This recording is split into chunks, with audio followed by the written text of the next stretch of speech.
Java 21 has records, sealed interfaces, and pattern matching for switch, among several other features. These features actually work better together than they do separately. Let me show you how. Welcome to Tales from the Jar Side.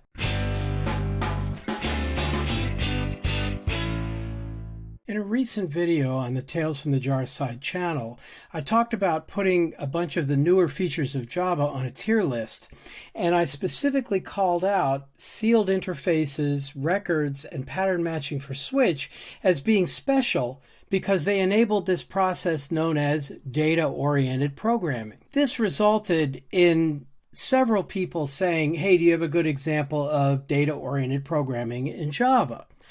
Well, I want to give you a couple examples of that, but let me call out first an article in InfoQ written by Brian Getz a couple of years ago. And the key takeaways talk about these new features that have been added to Java that partly make data-oriented programming really possible. And the key paragraph here in the summary says that data-oriented programming encourages us to model data as immutable data and keep the code that embodies the business logic of how we act on the data separate. Records, sealed classes, or in the case I'm going to talk about, interfaces, and pattern matching, specifically pattern matching for switch, make that easier. I'm going to show you two examples. One, a very simple example of how to use them together, and a second one a little bit more sophisticated, but not terribly complicated even so. Here's an example of a very simple system. I have a class that I've called user records, and I called it that because I want to put everything in one file just to make it easier for you to see it. These could be top-level records, but then they'd all require their own files, and this is just simpler. So I have a record called user, which has an ID, a name, and an email, and I have a record called admin, which has ID, name, email, and a string of permissions. So consider this trivial system. The sealed interface listed up here was added to Java, and what it does is it says only classes that are in this permits clause can implement the interface. So I'm saying the sealed interface person permits only user and admin, and then down here under user I say it implements the person interface, and likewise admin implements the person interface. What I've done is create a couple of immutable objects to hold the data, and I've defined an interface that restricts the implementation classes to just those two. There's the data-oriented part of the data-oriented programming. I have immutable objects that I can pass around, and there's only two types available. Here is my class that has the behavioral methods in it. You'll notice that the methods turn out to be static. In fact, what I'm doing more or less is making stateless services. I'm making services that can be invoked without an object that take all the data they need as arguments. And here I take advantage of the sealed interface along with another nice feature of Java, which is the enhanced switch expressions. So in this particular method called getPersonInfo, it takes a person. Remember, that's the interface type. Now, one of the things you find out about the enhanced switch expression is that it must be exhaustive. You must have a case statement for all the possibilities. And because the person interface is sealed, there are only two possibilities, and here they are. We either have a user or an admin, and by declaring the variable immediately after it, that's the pattern matching part. If, in fact, person is an instance of user, it declares a variable called user with a lowercase u, and then I can use it. And over here, I could access the name and the email and print out or return, actually, a string to describe it. Likewise, if it's an admin, then I could form this string and grab the name, the email, and here, see, I can invoke permissions as well. So I get both. Likewise, down here, I have a method called update email that takes a person and a string. So again, the idea is I don't know exactly which kind of person I'm dealing with, but they both have email addresses. I can do another switch statement to say, oh, if it's a user, then instantiate a new user with the new email. And if it's an admin, likewise, instantiate a new admin with the email.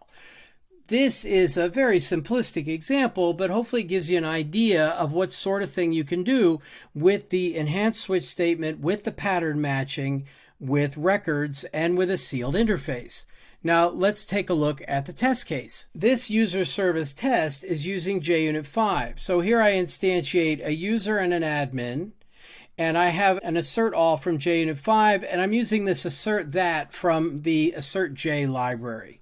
So I get the person info from the service, and this should be the output string that was returned by that switch expression. Same thing with an admin. Putting in an admin, this is the string that I ought to get back. Likewise, when I update the email, let me create the same two persons, and then here I will invoke update email on each of them and change the email address to have the last name inside.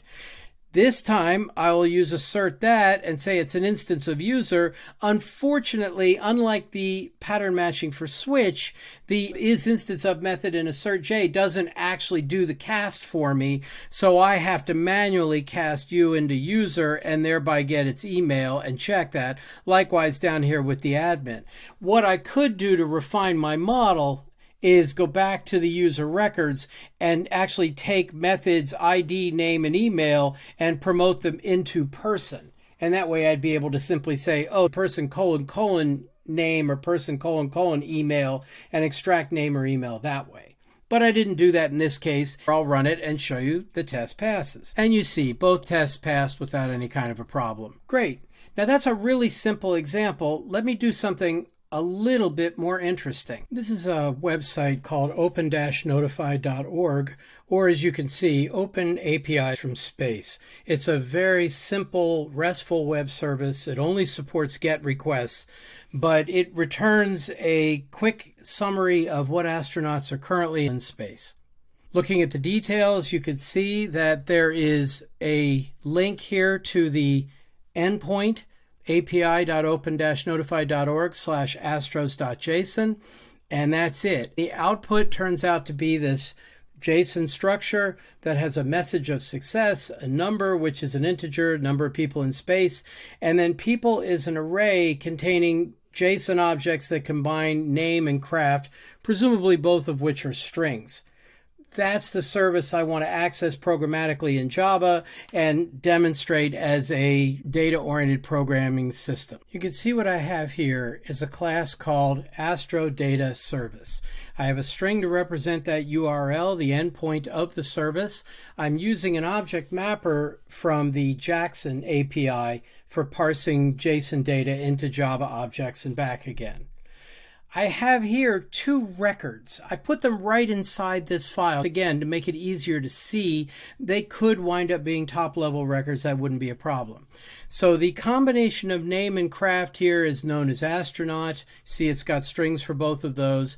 And the record called Astro Response has a list of type astronaut called people, an int for the number of astronauts in space, and a string for the message, which hopefully will be success. Those records use properties that match the names of the properties in the JSON output. That's not required, but it does make the parsing easier. Here is a different approach to a sealed interface. Rather than try to lock down the data types here, instead we're going to say the output is a result, which is either a success or a failure. Now, this is a slightly different way of doing the interface. The records this time are defined inside the interface, so I don't need a permits clause, even though it's a sealed interface, because I have the records directly inside it.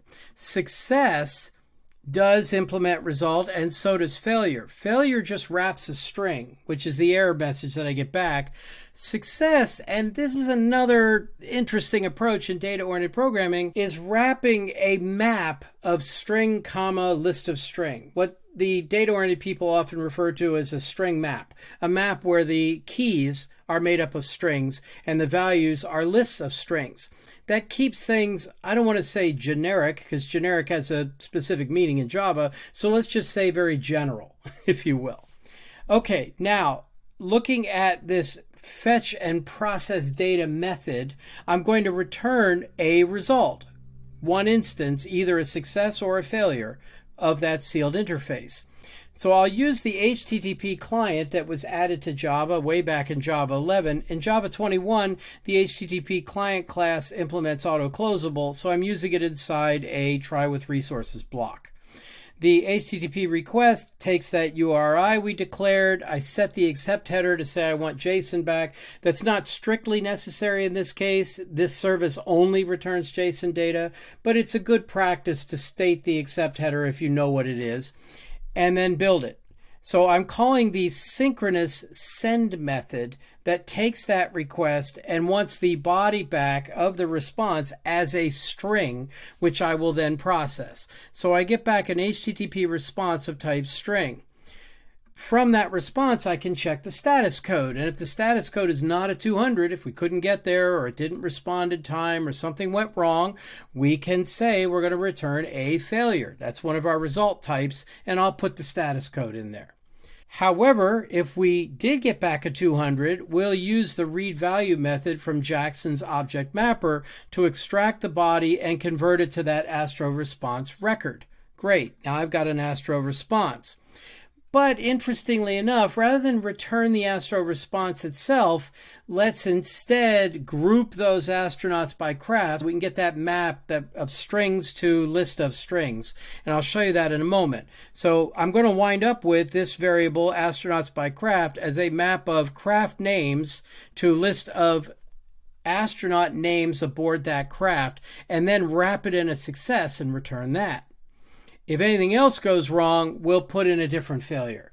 So my method's either going to return a success or a failure, and the success will have the astronauts by craft, and the failure will have some string error message.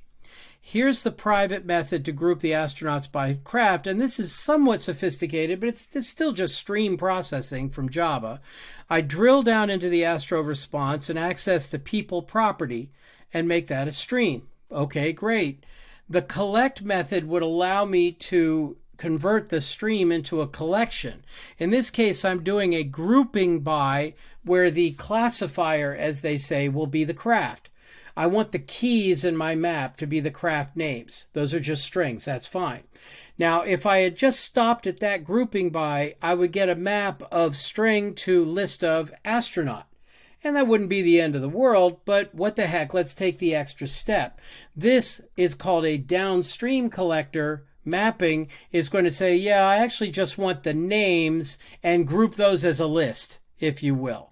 So that slightly more complicated approach is going to return our map of craft names to list of astronaut names aboard that craft.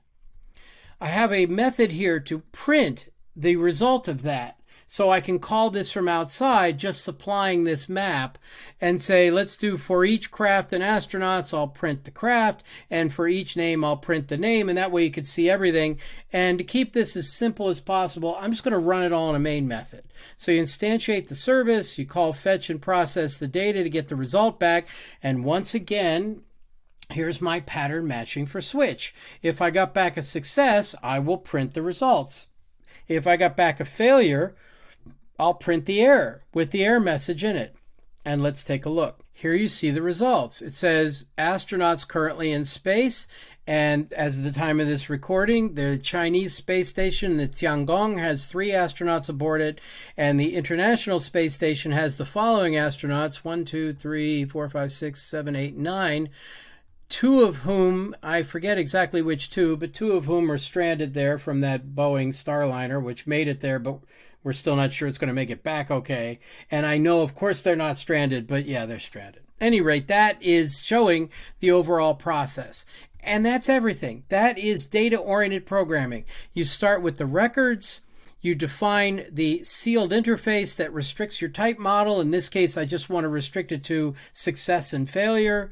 You put in your methods here that are basically stateless, that will access the data and, if necessary, transform it. That's what I'm doing, is fetching the data in this one, transforming it in the group astronauts by craft method, and then I have a method to take that transformed generalized data and print it.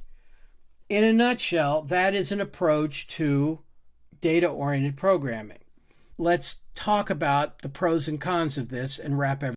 This approach, looking at records and sealed interfaces and pattern matching for switch, makes for a very comfortable way of developing, especially when working with simple RESTful web services like we looked at here.